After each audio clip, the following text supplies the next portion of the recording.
चलिए दोस्तों नमस्कार। आज पुनः एक बार फिर से पलक हिंदी एकेडमी में आप सबका स्वागत है।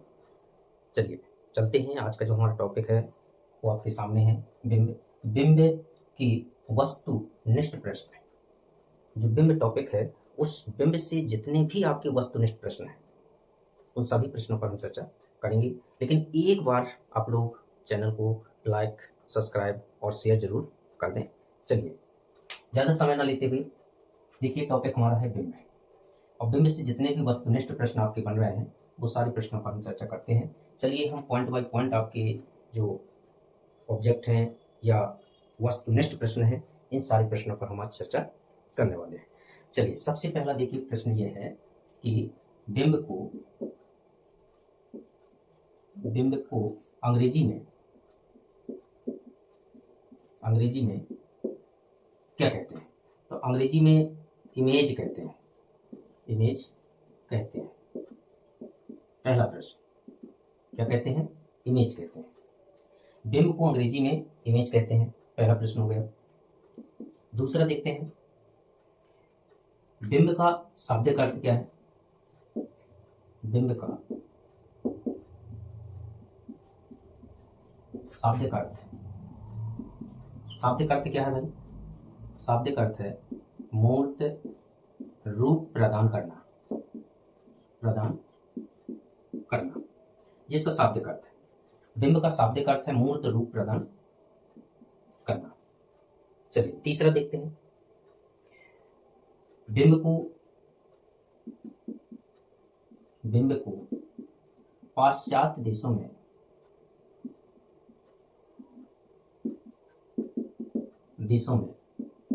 क्या कहा जाता है? इमेजियम कहा जाता है। क्या कहा जाता है? इमेजियम कहा जाता है। देखिए तीसरा प्रश्न हो गया। पहले प्रश्न पर चर्चा करते हैं। बिंब को अंग्रेजी में क्या कहा जाता है? इमेज कहा जाता है। राइट। बिंब का शाब्दिक अर्थ क्या है? मूर्त रूप प्रदान करना। अब ये मूर्त रूप किसको प्रदान करता है? काव्य को, है ना? काव्य को अगर कह दें कि बिंब मूर्त रूप किसे प्रदान करता है? बिंब मूर्त रूप प्रदान, बिंब का शाब्दिक अर्थ है मूर्त रूप प्रदान करना। तो भाई आप ये बताएं कि ये मूर्त रूप किसे प्रदान करता है? किसको करता है? काव्य को करता है। बिंब काव्य को मूर्त रूप प्रदान करता है। चलिए अगला देखते हैं, जो चौथा पॉइंट है, बिंब के अन्य नाम। बिंब के अन्य नाम मतलब बिंब को और किन नामों से जाना जाता है? दूसरे नाम क्या है इसके? देखिए पहला तो है शब्द चित्र। पहला क्या है? शब्द चित्र। दूसरा क्या है? रूप विधान। तीसरा क्या है? शब्द विधान। ये कुछ ऐसे नाम हैं जो बिंब को इन नामों से भी जाना जाता है। और चौथा जो नाम है वो है पदचित्र। ये चार नाम हैं। देखिए बिंब को और किन नामों से जाना जाता है ना? तो बिंब के चार दूसरे नाम हैं। नोट कर लीजिए इनको। आज बहुत ही मजेदार क्वेश्चन आने वाले हैं। आप इन सारे प्रश्नों को नोट कर लीजिए। बिंब का शाब्दिक अर्थ मूर्त रूप प्रदान करना, और ये मूर्त रूप किसे प्रदान करता है? काव्य को। बिंब को अंग्रेजी में इमेज कहते हैं, और बिंब को पाश्चात्य देशों में, पाश्चात्य देश मतलब बाहर विदेशों में, इसे इमेजियम के नाम से जाना जाता है। इमेजियम। और बिंब के जो अन्य नाम है वो एक शब्द चित्र है, रूप विधान है, शब्द विधान और पदचित्र, चार इसके अन्य नाम है। चलिए इसके अलावा अगले प्रश्न पर चर्चा करते हैं। आप ये सभी प्रश्नों को नोट जरूर करते जाइएगा। आज बहुत ही मोस्ट प्रश्न है आपके सामने है। चलिए अगला प्रश्न है, बिंब काव्य को सजीव बनाता है। क्या बनाता है? सजीव बनाता है। देखिए एक आंसर, बिंब काव्य को कैसा बना रहा है, सजीव बना रहा है। तो बिंब का जो काम है, बिंब का जो काम है वो काव्य को क्या करता है, सजीव बनाता है। मतलब काव्य में सीधा सीधा कह दें प्राण डालने का काम करता है ना, डालने का कार्य करता है। जो बिंब है, बिंब काव्य को सजीव बनाता है, मतलब काव्य में प्राण डालने का काम करता है। नोट कर लीजिए।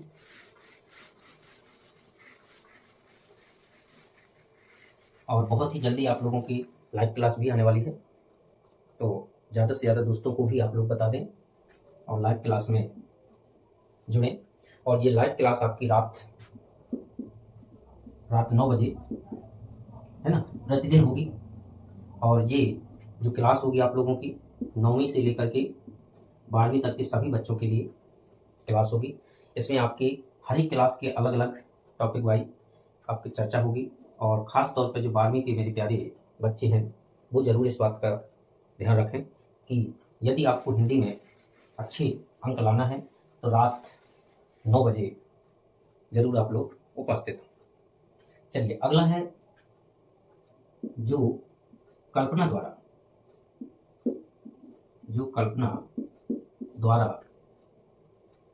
देखिए जो कल्पनाएं होती हैं, तो जो कल्पना द्वारा ऐन्द्रिक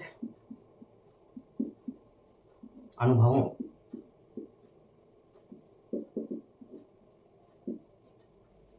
के आधार पर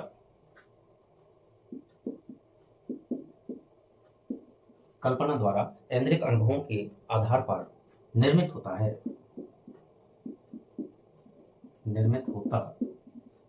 है उसे बिंब कहते हैं।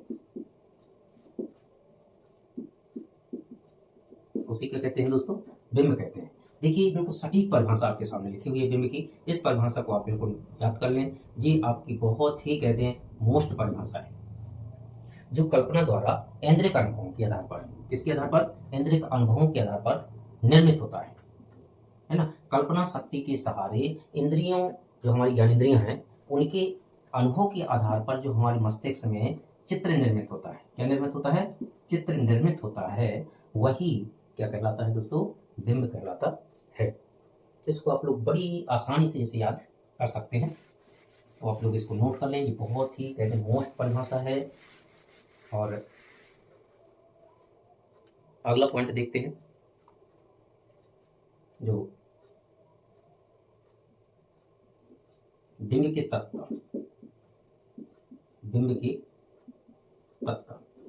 चलिए बिंब के तत्व बताएं कौन कौन से होते हैं, है ना। तो यहाँ पर हम कह सकते हैं कि बिंब के 3 तत्व होते हैं। कितने होते हैं, 3 तत्व होते हैं। चलिए देखते हैं 3 तत्व कौन कौन से हैं। ऑब्जेक्ट आ सकता है, बिंब के कितने तत्व होते हैं, तो आप निसंकोच करके 3 लगाना है।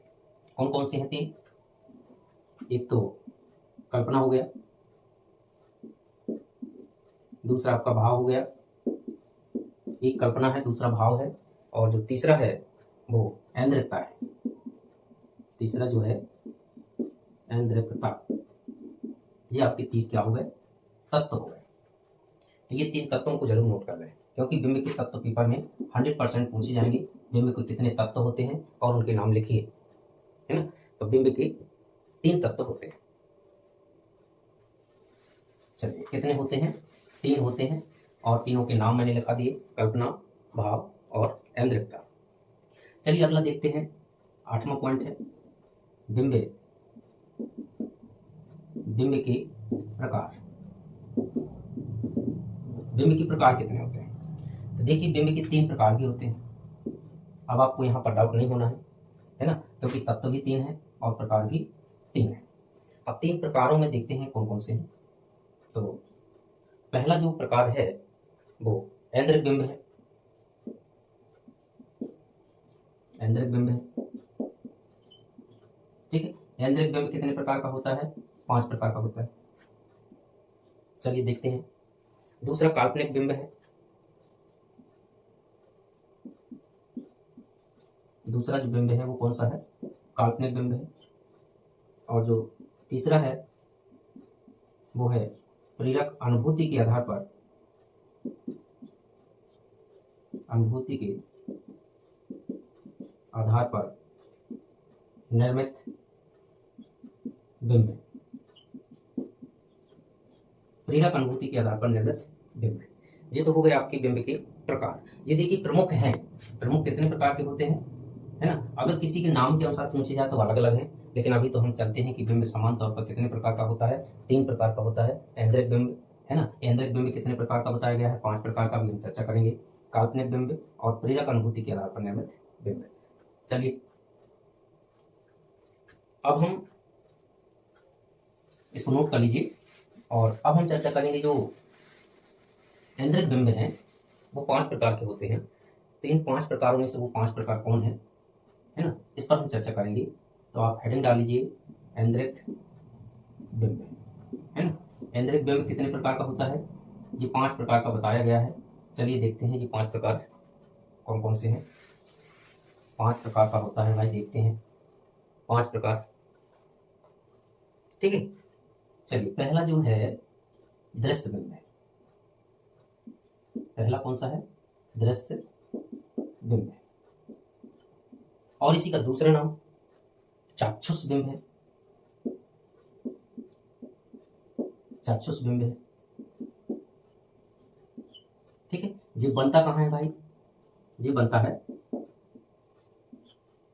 ना, ये अंग का नाम कह सकते हैं, ठीक है। ये अंग है नेत्र, कहाँ बनता है जी, आंखों में, ठीक है, आंखों में बनता है। ये दृश्य जो बिंब है, दृश्य बिंब, चाक्षुष बिंब आंखों में बनता है।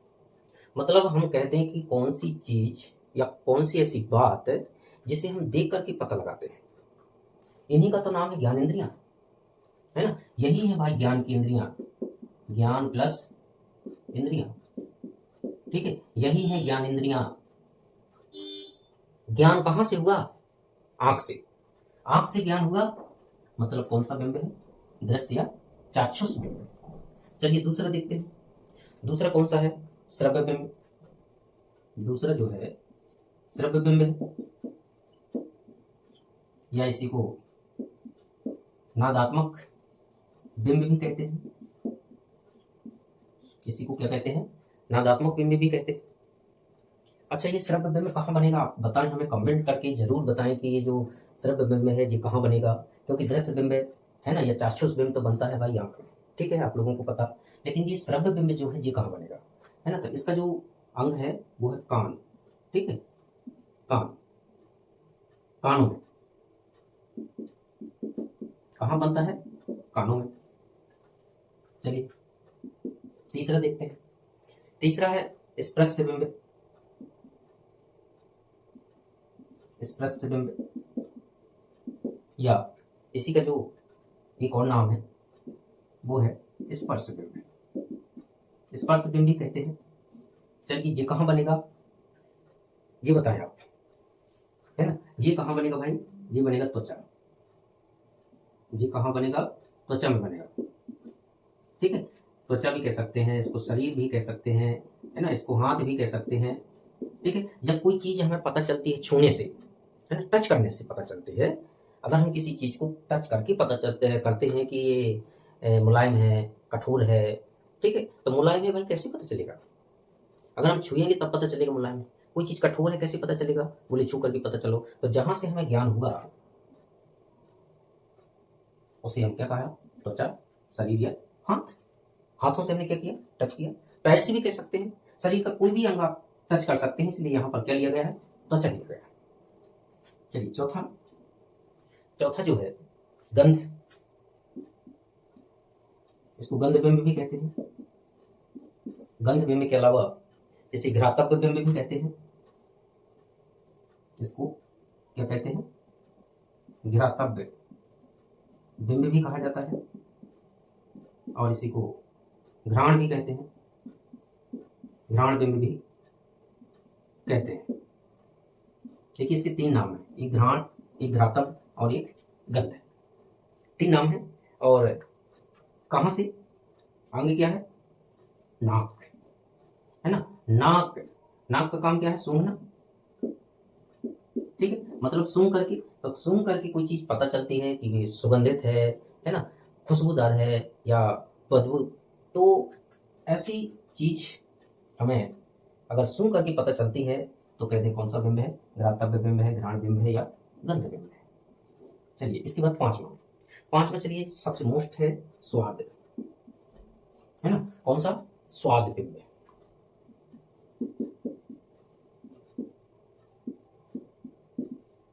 आस्वाद्य बिंब भी कहा जाता है इसको। कौन सा बिंब कहते हैं? आस्वाद्य बिंब भी कहते हैं। चलिए नोट करिए जल्दी से और कमेंट में बताइए भाई कि स्वाद या आस्वाद्य बिंब का संबंध कहाँ से है। जी आप लोग जल्दी से कमेंट करके बताएं, है ना। तो इसका देखते हैं कि इसका संबंध कहाँ से होगा? जीभ से होगा। कहाँ से होगा दोस्तों? जीभ से होगा।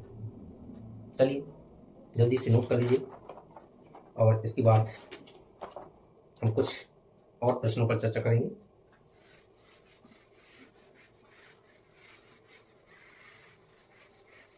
है ना। आशा है कि ये आप लोगों को समझ में आ गया होगा। अगला जो प्रश्न है आपका 9वां, डॉक्टर नगेंद्र के अनुसार बिंब के कितने भेद हैं? 5 भेद हैं, ठीक है। 5 भेद या प्रकार हैं। चलिए एक प्रश्न ये आ गया, अगर नगेंद्र के अनुसार पूछा जाता है तो आपको बताना है 5, ठीक है। अगर बिंब पूछे जाए कितने प्रकार के हैं तो 3 बताना है। तो इस चीज का आपको ध्यान रखना है कि 3 भी आंसर है और 5 भी है। लेकिन 5 किसके अनुसार है भाई? डॉक्टर नगेंद्र के अनुसार। चलिए 10वां प्रश्न देखते हैं, बिंब की प्रवर्तक कौन है? बिंब की प्रवर्तक का नाम बताइए, जल्दी से कमेंट करके बताएं। और विश्वकोश, विश्वकोश में बिंब को, जो विश्वकोश है, ये जो विश्वकोश है ये बिंब को क्या मानता है? चलिए इन दोनों प्रश्नों के आंसर दें आप कमेंट करके। पहला तो है बिंब का प्रवर्तक कैसे कहा गया है, और विश्वकोश जो है वो बिंब को क्या मानता है ना। तो विश्वकोश जो है वो बिंब को क्या मानता है ये आपको बताना है। तो चलिए चेतना स्मृति माना है, चेतन स्मृति। जो विश्वकोश है वो बिंब को चेतन स्मृति, मतलब ऐसी स्मृति, चेतन, चेतन मतलब सजीव, है ना, या अपन जीवित भी कह सकते हैं, सजीव या जीवित भी कह सकते हैं। लेकिन भाई प्रवर्तक कौन है? प्रवर्तक और बताइए।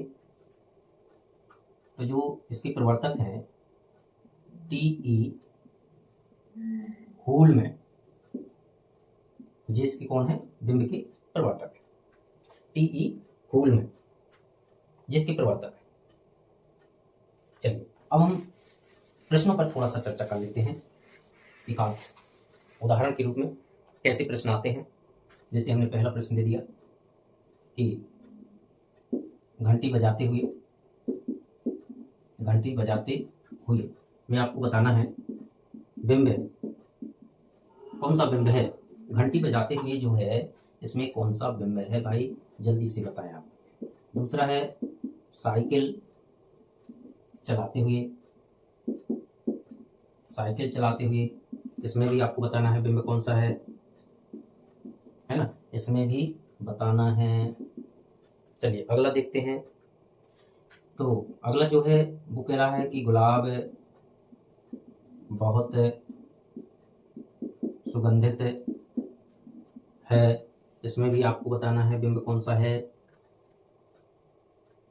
और कहते मिर्ची, है ना, मिर्ची तीखी है तीखी है, इसमें भी आपको बताना है कौन सा बिंब है। और पांचवा जो है वो कह रहा है कपास की तरह कोमल, इसमें भी आपको बताना है। तो देखिए घंटी बजाती हुई कैसी पता चला, हमें सुन करके पता चला ना। तो कौन सा बिंब होगा, बिंब कौन सा होगा, घंटी बजाते हुए कैसी पता चला भाई, श्रव्य बिंब है ना, श्रव्य बिंब है क्योंकि सुन करके हमें पता चला है। साइकिल चलाते हुए कौन सा बिंब है ना, दृश्य बिंब है। कौन सा है, दृश्य बिंब है क्योंकि साइकिल चला रहा है, हम देख कर पता। गुलाब सुगंधित है, देखिए सुगंधित है, कौन सा है, घ्राण है ना, कौन सा बिंब है, घ्राण, घ्रातव्य बिंब है।